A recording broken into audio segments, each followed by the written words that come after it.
तो दोस्तों, अल्फाजा diary bye DS में आपका स्वागत है। आज मैं आपके लिए प्रेमचंद जी का मशहूर उपन्यास गबन लेकर आई हूँ। आज इसका फर्स्ट पार्ट है, तो चलिए शुरू करते हैं। इसके पहले यदि आप चैनल पर नए आए हैं तो प्लीज़ चैनल को सब्सक्राइब कर बेल आइकन को क्लिक कर लें और वीडियो पसंद आने पर लाइक व शेयर ज़रूर करें। चलिए शुरू करते हैं। पार्ट फर्स्ट, गबन। बरसात के दिन हैं, सावन का महीना। आकाश में सुनहरी छटाएं छाई हुई हैं। रह रह कर रिमझिम वर्षा होने लगती है। अभी तीसरा पहर है, पर ऐसा मालूम हो रहा है शाम हो गई। आमों के बाग में झूला पड़ा हुआ है। लड़कियां भी झूल रही हैं और उनकी माताएं भी।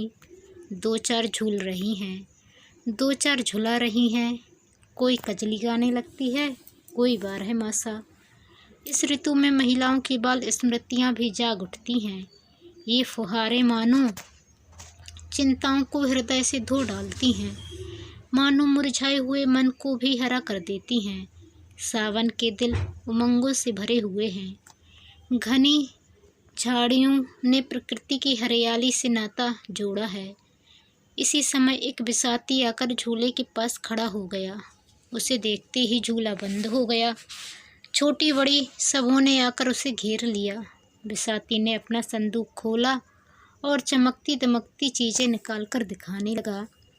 कच्चे मोतियों के गहने थे, कच्चे लेस और गोटे, रंगीन मोजे, खूबसूरत गुड़िया और गुड़ियों के गहने, बच्चों की लट्टू और झुनझुने। किसी ने कोई चीज़ ली, किसी ने कोई चीज़। एक बड़ी बड़ी आँखों वाली बालिका ने वह चीज़ पसंद की जो उन चमकती हुई चीज़ों में सबसे सुंदर थी। वह गिरोजी रंग का एक चंद्रहार था। माँ से बोली, अम्मा, मैं यह हार लूँगी। माँ ने बिसाती से पूछा, बाबा, यह हार कितने का है? बिसाती ने हार को रूमाल से पोंछते हुए कहा, खरीद तो 20 आने की है, मालकिन जो चाहे दे दें। माता ने कहा, यह तो बड़ा महंगा है, 4 दिन में इसकी चमक दमक जाती रहेगी। बिसाती ने मार्मिक भाव से सिर हिलाकर कहा, बहू जी, 4 दिन में तो बिटिया को असली चंद्रहार मिल जाएगा। माता के हृदय पर इन सहृदयता से भरे हुए शब्दों ने चोट की। हार ले लिया गया। बालिका के आनंद की सीमा न थी। शायद हीरों के हार से भी उसे इतना आनंद न होता। उसे पहनकर वह सारे गांव में नाचती फिरी। उसके पास जो बाल संपत्ति थी, उसमें सबसे मूल्यवान, सबसे प्रिय यही बिल्लोर का हार था। लड़की का नाम जालपा था, माता का मानकी। महाशय दीनदयाल प्रयाग के छोटे से गांव में रहते थे। वह किसान न थे पर खेती करते थे। वह जमींदार न थे पर जमींदारी करते थे। थानेदार ना थे पर थानेदारी करते थे। वह थे जमींदार के मुख्तार। गांव पर उन्हीं की थाक थी। उनके पास 4 चपरासी थे, 1 घोड़ा, कई गाय भैंसे। वेतन कुल 5 रुपए पाते थे, जो उनके तंबाकू के खर्च को भी काफ न होता था। उनकी आय के और कौन से मार्ग थे वह कौन जानता है। जालपा उन्हीं की लड़की थी। पहले उसके 3 भाई और थे, पर इस समय वह अकेली थी। उससे कोई पूछता, तेरे भाई क्या हुए? तो वह बड़ी सरलता से कहती, बड़ी दूर खेलने गए हैं। कहते हैं मुख्तार साहब ने एक गरीब आदमी को इतना पिटवाया था कि वह मर गया था। उसके 3 बरस के अंदर तीनों लड़के जाते रहे। तब से बेचारे बहुत संभल कर चलते थे, फूंक फूंक कर पाँव रखते।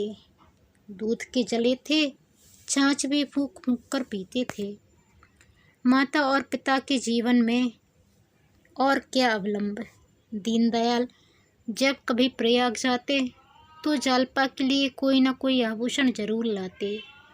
उनकी व्यवहारिक बुद्धि में यह विचार ही न आता था कि जालपा किसी और चीज़ से अधिक प्रसन्न हो सकती है। गुड़िया और खिलौने वह व्यर्थ समझते थे, इसलिए जालपा आभूषणों से ही खेलती थी।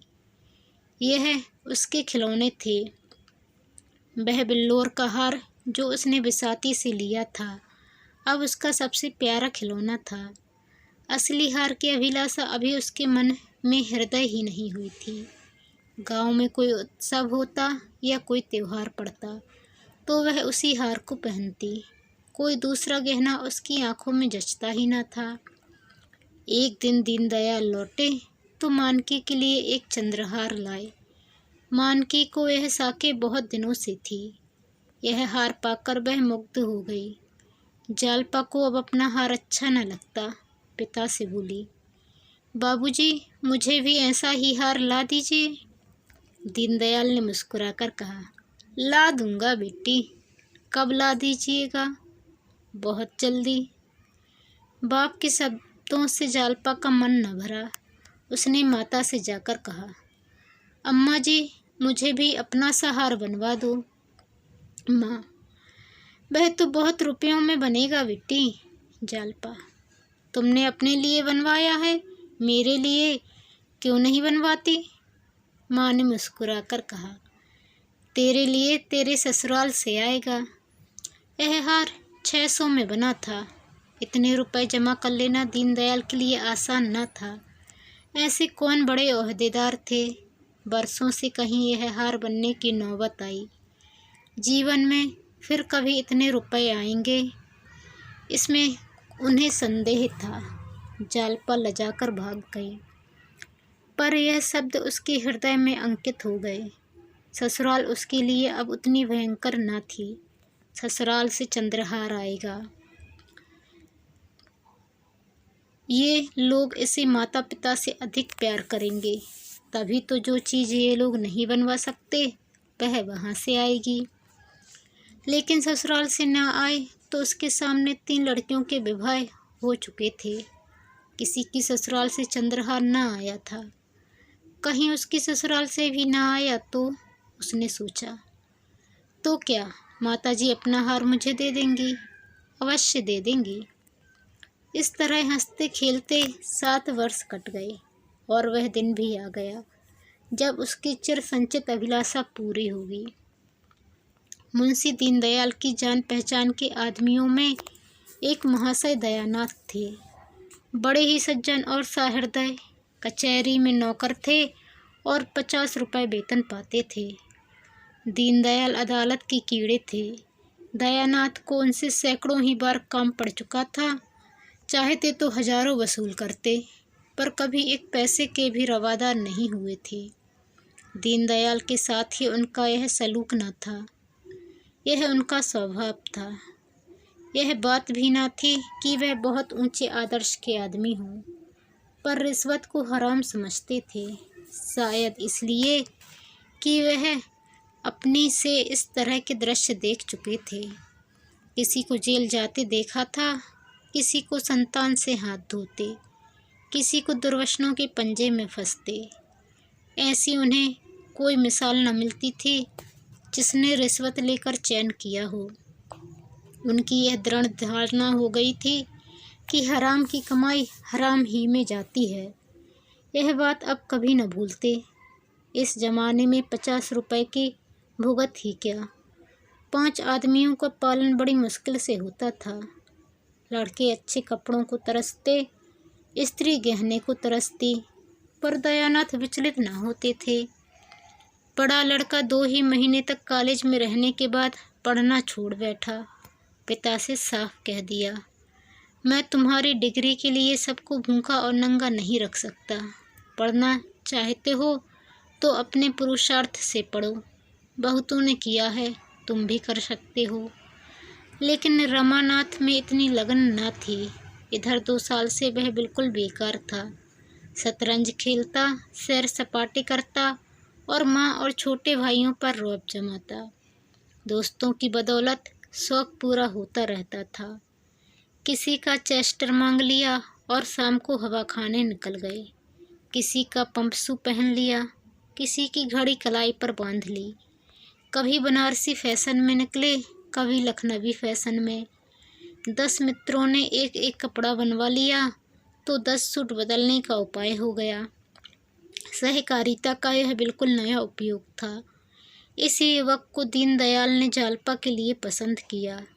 दयानाथ शादी नहीं कराना चाहते थे। उनके पास ना रुपए थे और ना एक नए परिवार का भार उठाने की हिम्मत। पर जागेश्वरी ने त्रिया हट से काम लिया और इस शक्ति के सामने पुरुष को झुकना पड़ा। जागेश्वरी वर्षों से पुत्र वधू के लिए तड़प रही थी। जो उसके सामने बहुएं बनकर आई, वे आज पोते खिला रही हैं। फिर उस दुखिया को कैसे धैर्य होता? वह कुछ कुछ निराश हो चली थी। ईश्वर से मनाती थी कि कहीं से बात आए। दीनदयाल ने संदेश भेजा तो उसको आंखें सी मिल गईं। अगर कहीं यह शिकार हाथ से निकल गया तो फिर न जाने कितने दिनों और राह देखनी पड़े। कोई यहाँ क्यों आने लगा? ना धन ही है ना जायदाद। लड़के पर कौन रिश्ता है? लोग तो धन देखते हैं। इसलिए उसने इस अवसर पर सारी शक्ति लगा दी और उसकी विजय हुई। दयानाथ ने कहा, भाई तुम जानो तुम्हारा काम जाने, मुझ में समाई नहीं है। जो आदमी अपने पेट की फिक्र नहीं कर सकता, उसका विवाह करना मुझे तो अधर्म से मालूम होता है। फिर रुपए की भी तो फिक्र है। 1000 तो टिमटाम के लिए चाहिए, जोड़ों और गहनों के लिए अलग, कानों पर हाथ रखकर। ना बाबा, यह बोझ मेरे मान का नहीं। जागेश्वरी पर इन दलीलों का कोई असर न हुआ। बोली, वह भी तो कुछ देगा, मैं उससे मांगने तो जाऊंगा नहीं। तुम्हारे मांगने की ज़रूरत ही न पड़ेगी, वह खुद ही देंगे। लड़की के ब्याह में पैसे कम है कोई नहीं देखता। हाँ, मकदूर चाहिए। सो दीनदयाल पौड़े आदमी हैं और फिर यही एक संतान है, बचा कर रखेंगे तो किसके लिए? दयानाथ को अब कोई बात न सूझी, केवल यही कहा, वह चाहे लाख दे ना दे, चाहे एक ना दे, मैं न कहूँगा कि दो, न कहूँगा कि मत दो। कर्ज में लेना नहीं चाहता और लूँ तो दूंगा किसके घर से? जागेश्वरी ने इस बाधा को मानो हवा में उड़ाकर कहा, मुझे तो विश्वास है कि वह टीके में 1000 से कम न देंगे। तुम्हारे टीम टाम के लिए इतना बहुत है। गहनों का प्रबंध किसी शराफ से कर लेना। टीके में 1000 देंगे तो क्या द्वार पर 1000 भी ना देंगे? वही रुपए शराफ को दे देना। 200-400 बाकी रहे, वह धीरे धीरे चुक जाएंगे। बच्चा के लिए कोई ना कोई द्वार खुलेगा ही। दयानाथ ने उपेक्षा भाव से कहा, खुल चुका। जिसे शतरंज और सैर सपाटे से फुर्सत न मिले, उसे सभी द्वार बंद मिलेंगे। जागेश्वरी को अपनी विवाह की बात याद आई। दयानाथ भी तो गुलछर्रे उड़ाते थे, लेकिन उसके आते ही उन्हें 4 पैसे कमाने की फिक्र कैसी सिर पर सवार हो गई थी। साल भर भी न बीतने पाया था कि नौकर हो गए। बोली, बहू आ जाएगी तो उसकी आंखें भी खुलेंगी, देख लेना। अपनी बात याद करो, जब तक गले में जुआ नहीं पड़ा है तभी तक यह कुलेले हैं। जुआ पड़ा और सारा नशा हिरन हुआ। निकम्मों को राह पर लाने का इससे बढ़कर और कोई उपाय ही नहीं। जब दयानाथ परास्त हो जाते थे तो अखबार पढ़ने लगते थे। अपनी हार को छिपाने का उनके पास यही संकेत था। मुंशी दीनदयाल उन आदमियों में से थे जो सीधों के साथ सीधे होते हैं पर टेढ़ों के साथ टेढ़े ही नहीं, शैतान हो जाते हैं। दयानाथ बड़ा सा मुँह खोलते, हजारों की बातचीत करते तो दीनदयाल उन्हें ऐसा चकमा देते कि वह उम्र भर याद करते। दयानाथ की सज्जनता ने उन्हें वशीभूत कर लिया। उनका विचार 1000 देने का था, पर 1000 टीके में ही दे आए। मानकी ने कहा, जब टीके में 1000 दिया तो इतना ही घर पर भी देना पड़ेगा। आएगा कहाँ से? दीनदयाल चढ़कर बोले, भगवान मालिक है। जब उन लोगों ने उदारता दिखाई और लड़का मुझे सौंप दिया तो मैं भी दिखा देना चाहता हूँ कि हम भी शरीफ हैं और सील का मूल्य पहचानते हैं। अगर उन्होंने हेकड़ी जताई होती तो अभी उनकी खबर लेता। दीनदयाल 1000 तो दे आए, पर दयानाथ का बोझ हल्का करने के बदले और भारी कर दिया। वह कर्ज से कोसों भागते थे। इस शादी में उन्होंने मियाँ की जूती मियाँ की चांद वाली नीति निभाने की ठानी थी, पर दीनदयाल की सहृदयता ने उनका संयम तोड़ दिया। वे सारे टीमटाम नाच तमाशे जिनकी कल्पना का उन्होंने गला घोंट दिया था, वही रूप धारण करके उनके सामने आ गए। बंधा हुआ घोड़ा थान से खुल गया, उसे कौन रोक सकता है। धूमधाम से विवाह करने की ठन गई। पहले जोड़े गहने को उन्होंने गौण समझ रखा था, अब वही सबसे मुख्य हो गया। ऐसा चढ़ावा हो कि मड़वे वाले देखकर भड़क उठें, सबकी आंखें खुल जाएं।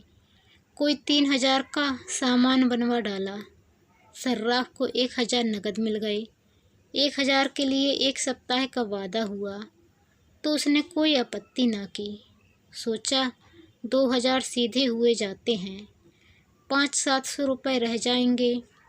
वह कहाँ जाते हैं। व्यापारी की लागत निकल आती है तो नगद को तत्काल पाने के लिए आग्रह नहीं करता। फिर भी चंद्रहार की कसर रह गई। जड़ाऊ चंद्रहार 1000 से नीचे अच्छा नहीं मिल सकता था। दयानाथ का तो लहराया कि लगे हाथ उसे भी ले ले, किसी को नाक से कोड़ने की जगह तो न रहेगी। पर जागेश्वरी इस पर राजी न हुई। बाजी पलट चुकी थी।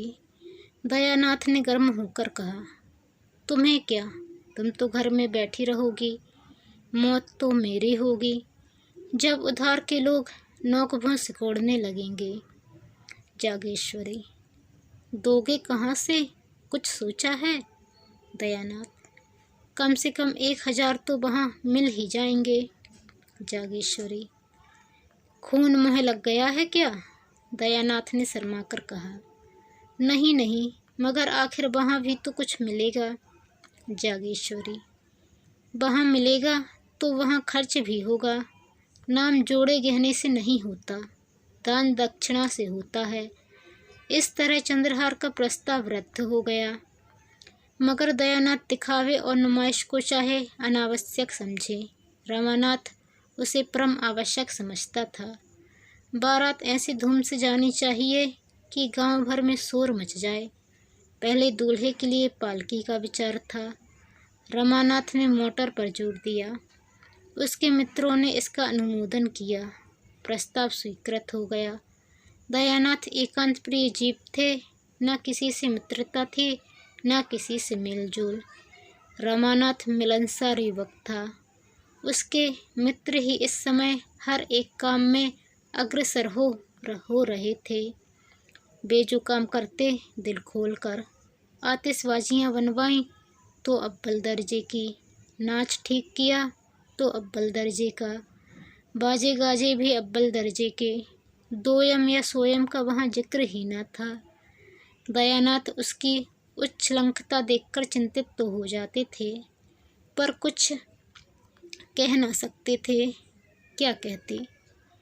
नाटक उस वक्त पास होता है जब रसिक समाज उसे पसंद कर लेता है। बारात का नाटक उस वक्त पास होता है जब राह चलते आदमी उसे पसंद कर लेते हैं। नाटक की परीक्षा 4-5 घंटे तक होती रहती है। बारात की परीक्षा के लिए केवल इतने ही मिनटों का समय होता है।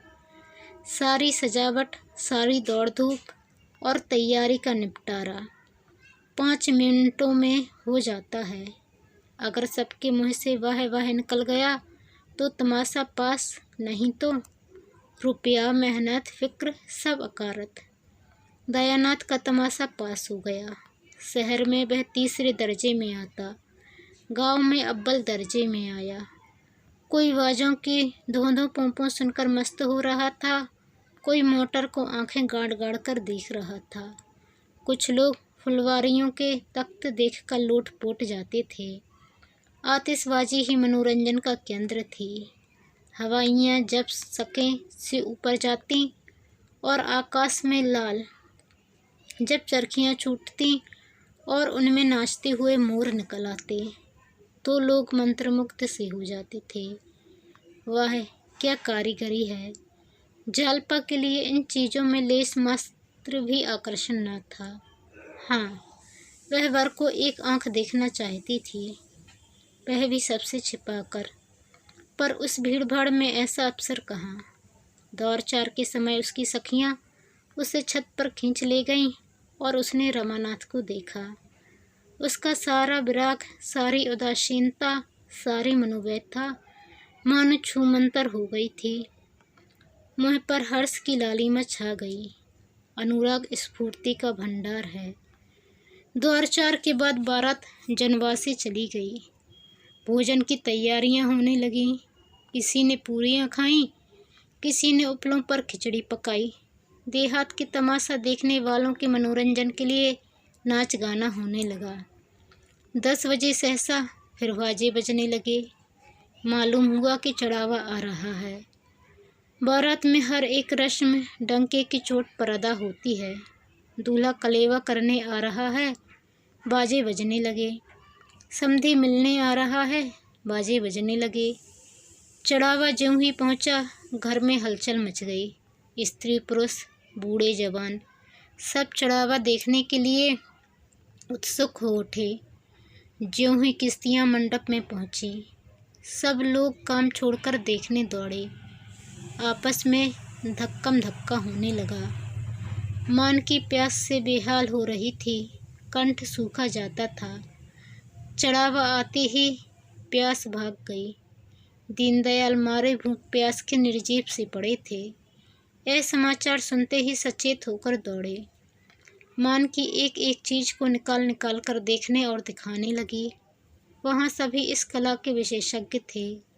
मदेऊ के गहने बनवाए थे, औरतों ने पहने थे। सभी आलोचना करने लगे। चूहेदंती कितनी सुंदर है, कोई 10 तोले की होगी। वाह, 11.5 तोले से रत्ती भर भी कम निकल जाए तो कुछ हार जाऊं। यह सिरदहाँ तो देखो, क्या हाथ की सफाई है। जी चाहता है कारीगर के हाथ चूम ले। यह भी 12 तोले से कम न होगा। वाह, कभी देखा भी है 16 तोले से कम निकल जाए तो मुँह न दिखाऊं। हाँ, माल उतना चोखा नहीं है। यह कंगन तो देखो, बिल्कुल पक्की जड़ाई है। कितना बारीक काम है कि आँख नहीं ठहरती। कैसा दमक रहा है। सच्चे नगीने हैं, झूठे नगीनों में यह आप कहाँ। चीज तो यह गुलूबंद है। कितने खूबसूरत फूल हैं और उनके बीच के हीरे कैसे चमक रहे हैं। किसी बंगाली सुनार ने बनाया होगा। क्या बंगालियों ने कारीगरी का ठेका ले लिया है। हमारे देश में एक से एक कारीगर पड़े हुए हैं। बंगाली सुनार बेचारे उनकी क्या बराबरी करेंगे। इसी तरह एक एक चीज़ की आलोचना होती रही। सहसा किसी ने कहा, चंद्रहार नहीं है क्या। मानकी ने रोनी सूरत बनाकर कहा, नहीं, चंद्रहार नहीं आया। एक महिला बोली, अरे चंद्रहार नहीं आया। दीनदयाल ने गंभीर भाव से कहा, और सभी चीज़ें तो हैं, एक चंद्रहार ही तो नहीं है। उसी महिला ने मुँह बनाकर कहा, चंद्रहार की बात ही और है। मानकी ने चढ़ाव को सामने से हटाकर कहा, बेचारी के भाग में चंद्रहार लिखा ही नहीं है। इस गोलाकार जमघट के पीछे अंधेरे में आशा और आकांक्षा की मूर्ति सी जालपा भी खड़ी थी और सब गहनों के नाम कान में आते थे। चंद्रहार का नाम न आता था। उसकी छाती धक धक कर रही थी। चंद्रहार नहीं है क्या, शायद सबके नीचे हो। इस तरह वह मन को समझाती रही। जब मालूम हो गया चंद्रहार नहीं है तो उसके कलेजे पर चोट सी लग गई। मालूम हुआ देह में रक्त की बूंद भी नहीं है। मानो उसे मूर्छा आ जाएगी। वह उन्माद की सी दशा में अपने कमरे में आई और फूट फूट कर रोने लगी। वह लालसा जो आज 7 बरस हुए उसके हृदय में अंकुरित हुई थी, जो इस समय पुष्प और पल्लव से लदी खड़ी थी। उस पर वज्रपात हो गया। वह हरा भरा लहलहाता हुआ पौधा जल गया। केवल उसकी राख रह गई। आज ही के दिन पर तो उसकी समस्त आशाएं अवलंबित थीं। दुर्दैव ने आज वह अवलंबे भी छीन लिया। उस निराशा के आवेश में उसका ऐसा जी चाहने लगा कि अपना मुँह नोच डाले। उसका बस चलता तो वह चढ़ावे को उठाकर आग में फेंक देती। कमरे में एक आले पर शिव की मूर्ति रखी हुई थी। उसने उसे उठाकर ऐसा पटका कि उसकी आशाओं की भांति वह भी चूर चूर हो गई। उसने निश्चय किया, मैं कोई आभूषण न पहनूंगी। आभूषण पहनने से होता ही क्या है। जो रूप विहीन हो वे अपने को गहनों से सजाएं।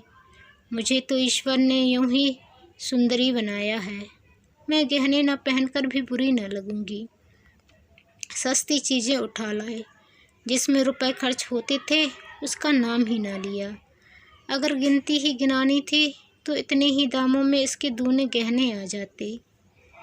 वह इसी क्रोध में भरी बैठी थी कि उसकी 3 सखियां आकर खड़ी हो गईं।